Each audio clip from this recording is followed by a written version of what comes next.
નમસ્કાર વિદ્યાર્થી મિત્રો, આપણે લાસ્ટ લેક્ચરની અંદર ધોરણ 11 આંકડાશાસ્ત્રની અંદર ચેપ્ટર નંબર 1 આપણે પૂરું કર્યું, માહિતીનું એકત્રીકરણ, મતલબ કે માહિતી એકત્રિત કરવી. હવે આપણે જોઈએ છીએ ચેપ્ટર નંબર 2, જેનું ટાઇટલ છે માહિતીનું નિરૂપણ. માહિતી એકત્રિત કર્યા પછી આગળનું કામ શું કરવું તે આપણે આ ચેપ્ટરની અંદર જોવાનું છે. હવે એની અંદર આપણે જે ફર્સ્ટ ચેપ્ટરની અંદર પ્રાથમિક માહિતી અને ગૌણ માહિતી ઉપયોગમાં લેતી વખતે તમારે કઈ કઈ સાવચેતીઓ રાખવી જોઈએ એના વિશે માહિતી આપણે જોઈ. બરાબર છે. હવે આપણે અહીંયા એ વખતે આપણે માહિતીના મુખ્ય બે પ્રકાર હતા. કયા કયા? એક તો સંખ્યાત્મક પ્રકારની માહિતી અને ગુણાત્મક પ્રકારની માહિતી. બરાબર. જે ચલને સંખ્યામાં દર્શાવી શકાય, બરાબર, એ ચલ સંખ્યાત્મક ચલ છે. જેને ગુણધર્મ સ્વરૂપે દર્શાવી શકો છો, સંખ્યામાં દર્શાવી શકતા નથી, તો એવા ચલને આપણે ગુણધર્મ કહીએ છીએ. રાઈટ. હવે આપણે અહીંયા જોવાનું છે સંખ્યાત્મક માહિતી વિશે. એમાંથી મેઇન પોઈન્ટ આપણો અલગ થાય છે, સંખ્યાત્મક માહિતી. તો આપણો ચેપ્ટરનો ફર્સ્ટ પોઈન્ટ છે સંખ્યાત્મક જે ચલ છે, જેને આપણે સંખ્યામાં દર્શાવી શકીએ છીએ, એવા સંખ્યાત્મક ચલના પ્રકાર કેટલા છે. બરાબર. તો સંખ્યાત્મક ચલના મુખ્ય બે પ્રકાર છે. એક છે અસતત ચલ અને બીજો છે સતત ચલ. તો તમારા મગજમાં પ્રશ્ન ઊભો થાય કે સાહેબ સતત ચલ અને અસતત ચલ વિશે જાણકારી આપો, એનો મતલબ શું થાય?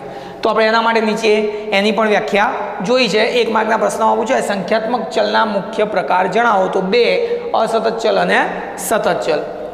અસતત ચલ પહેલો પોઈન્ટ એનો, જે ચલ બે સીમાઓ વચ્ચેની, તમને કોઈ કિંમત કીધી છે 10 અને 20ની વચ્ચેની, એ બે સીમા કહેવાય, 10 થી 20ની વચ્ચે.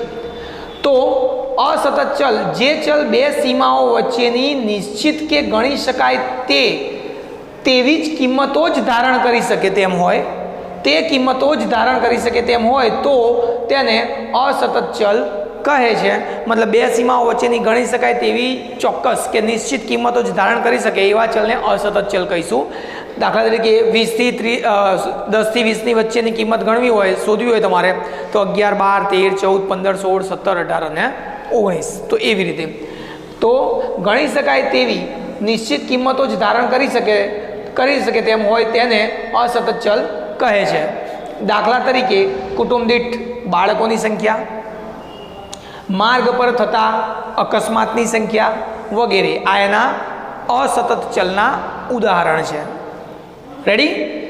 સતત ચલ એનાથી બિલકુલ ઓપોઝિટ, જે ચલ બે સીમાઓ વચ્ચેની બધી જ કિંમતો ધારણ કરી શકે તેમ હોય તો તે ચલને સતત ચલ કહે છે. પેલામાં નિશ્ચિત કિંમતો જ ધારણ કરી શકે તેમ હોય, ગણી શકાય તેવી.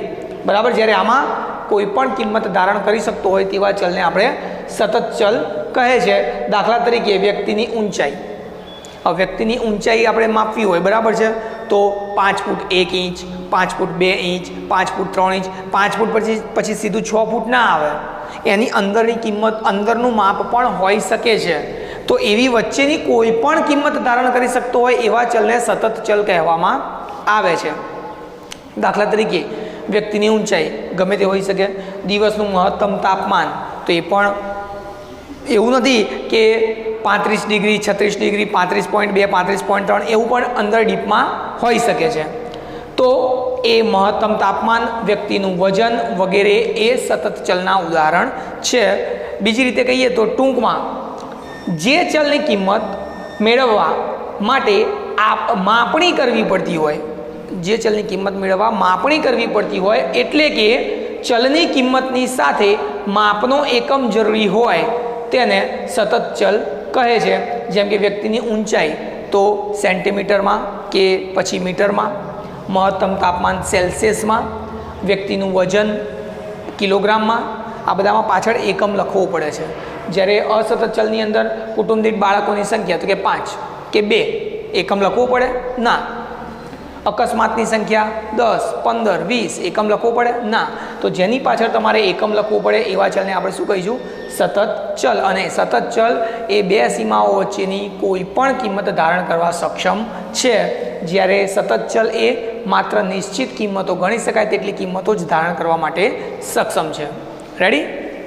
આગળ લઈએ આપણે ચેપ્ટરના ટાઇટલ પ્રમાણે માહિતીનું વર્ગીકરણ.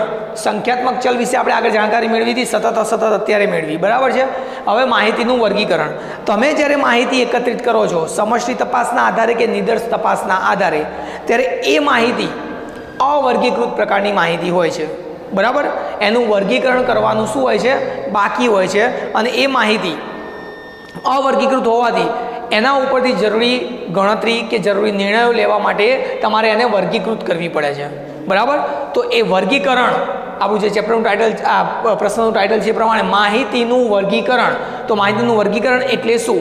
તો તમે જે સમષ્ટિ કે નિદર્શ તપાસના આધારે માહિતી એકત્રિત કરેલી છે અવર્ગીકૃત પ્રકારની માહિતી હશે. આ અવર્ગીકૃત માહિતીને સંક્ષિપ્તમાં ચોક્કસ રીતે ગોઠવવાની એક પદ્ધતિ કે પ્રક્રિયા જે છે એ પ્રક્રિયાને તમે એને વર્ગીકરણ કહેવામાં આવે છે. વ્યાખ્યાના અનુસંધાનમાં આપણે જોઈએ તો અવર્ગીકૃત માહિતીને સંક્ષિપ્તમાં અને વ્યવસ્થિત સ્વરૂપમાં ગોઠવવાની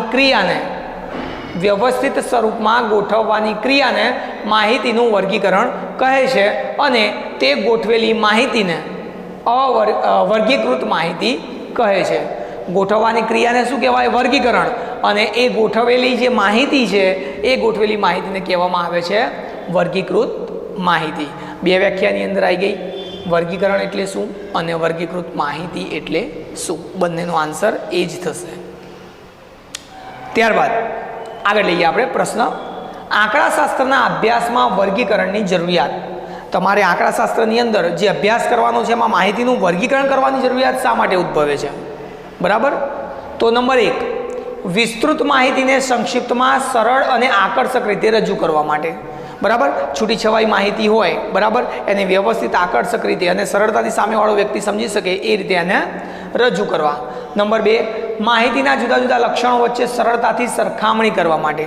માહિતીના જે જુદા જુદા લક્ષણો છે, એક ક્લાસના 50 વિદ્યાર્થીઓ છે, 50 વિદ્યાર્થીઓને એવી રીતે માહિતી રજૂ કરીએ કે કુલ વિદ્યાર્થીઓ તો કે 50, બરાબર. 50 વિદ્યાર્થીઓમાં છોકરાઓ કેટલા, છોકરીઓ કેટલી, એનું વર્ગીકરણ અલગ દર્શાવવામાં આવે.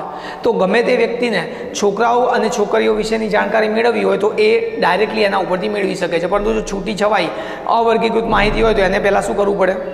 એનું વર્ગીકરણ જાતે કરવું પડે, ત્યારબાદ નિર્ણય લઈ શકે છે. જ્યારે જુદા જુદા લક્ષણો વચ્ચે સરળતાથી તમે સરખામણી વર્ગીકૃત માહિતીમાં સરળતાથી કરી શકો છો. સમય, શક્તિ અને ખર્ચની બચત કરવા માટે. જો વર્ગીકૃત માહિતી હોય તો તમારો ઘણો બધો સમય, શક્તિ અને ખર્ચ બચી જાય છે, બરાબર. નહીં તો વર્ગીકરણ તમારે તમારી જાતે કરવું પડે, એના માટે માણસો નીમવા પડે, એમને પગાર ચૂકવવો પડે, એટલે સમય, શક્તિ અને નાણાંનો દુર્વ્યય થાય છે. નંબર 4, અભ્યાસ ક્ષેત્રના જુદા જુદા લક્ષણો વિશે સરળતાથી માહિતી મેળવવા માટે. જુદા જુદા લક્ષણો એટલે મેં જે પ્રમાણે ઉપર તમને જાતિનું લક્ષણ કીધું, છોકરાઓ અને છોકરીઓ, બરાબર. બીજું લક્ષણ ક્લાસના વિદ્યાર્થીઓમાં પાસ અને નાપાસ. તેવા જુદા જુદા લક્ષણો વિશે સરળતાથી માહિતી તમે મેળવી શકો છો. જેટલું તમે ડીપમાં વર્ગીકરણ કર્યું છે એટલી જ સરળતા પડશે. Complete clear? તો આંકડાશાસ્ત્રના અભ્યાસમાં વર્ગીકરણની જરૂરિયાત શું છે એ જોયું આપણે.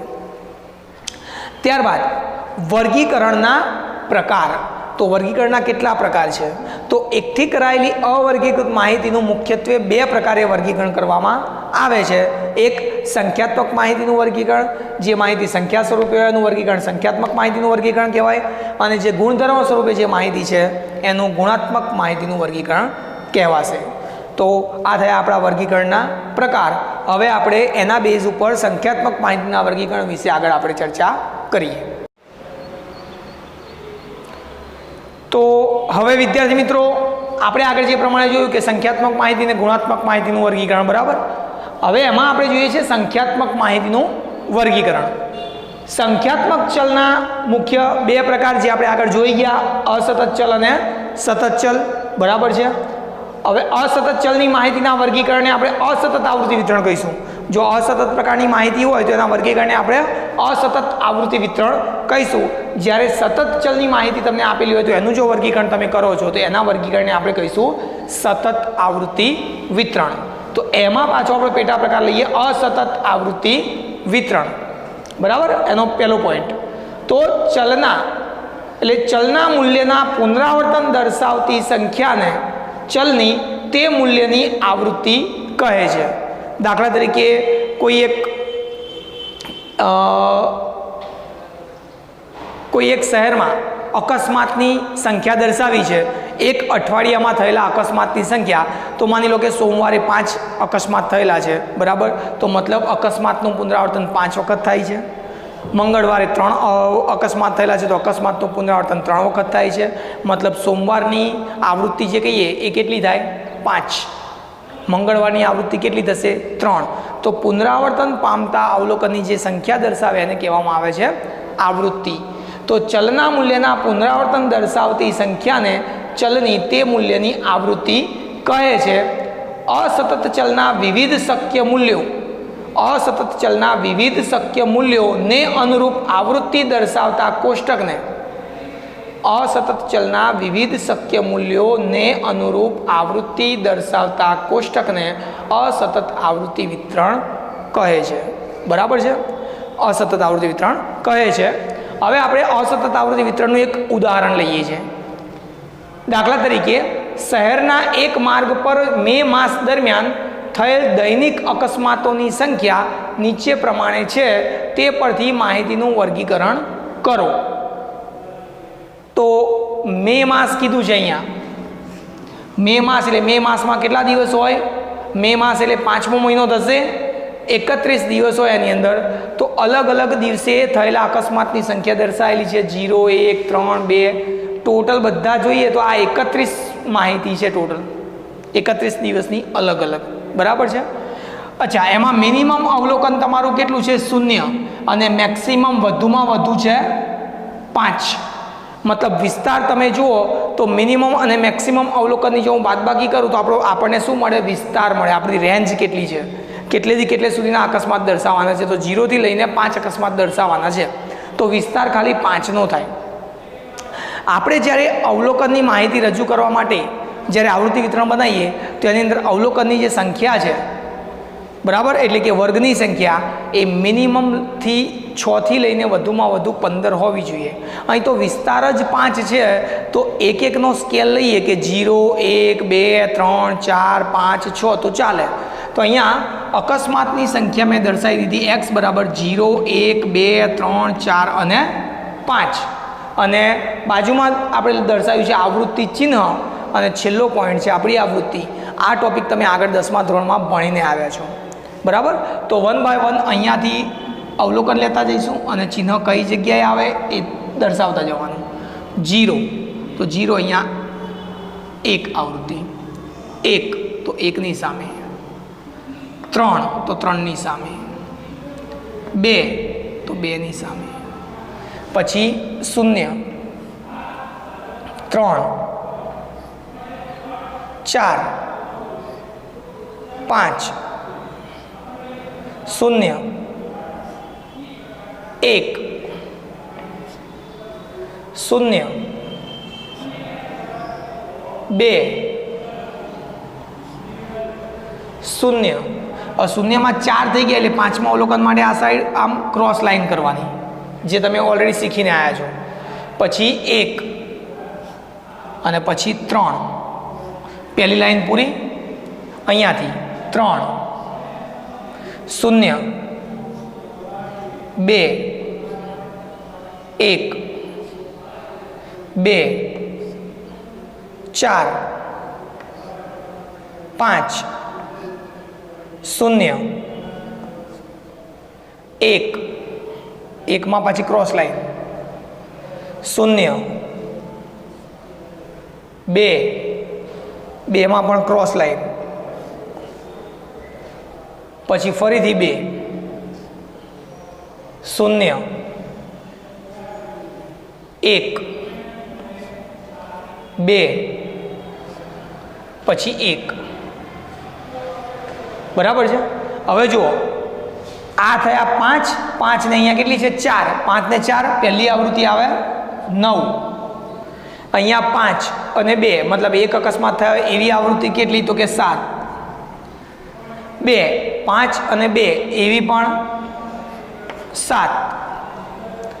3 અકસ્માત થયા હોય એવા 4. 4 અકસ્માત થયા હોય એવા 2 અને 5 અકસ્માત થયા હોય એવા પણ 2. આનું કુલ ટોટલ 31. કારણ આપણે 31 દિવસની માહિતી દર્શાવી છે અહીંયા. બરાબર, એટલે કુલ ટોટલ પણ 31 થવું જોઈએ. તો આ પ્રકારે અસતત આવૃત્તિ વિતરણ રજૂ કરવાનું હોય તો આવડે હવે દરેક જણને, બરાબર. મતલબ જે માહિતી અમુક નિશ્ચિત કિંમત જ ધારણ કરી શકે છે એવી માહિતીને શું કહેવાય? અસતત પ્રકારની માહિતી. અને એવી રજૂ કરતી માહિતીનું જે વિતરણ છે એને કહેવામાં આવે છે અસતત આવૃત્તિ વિતરણ. કમ્પ્લીટ? ઓકે.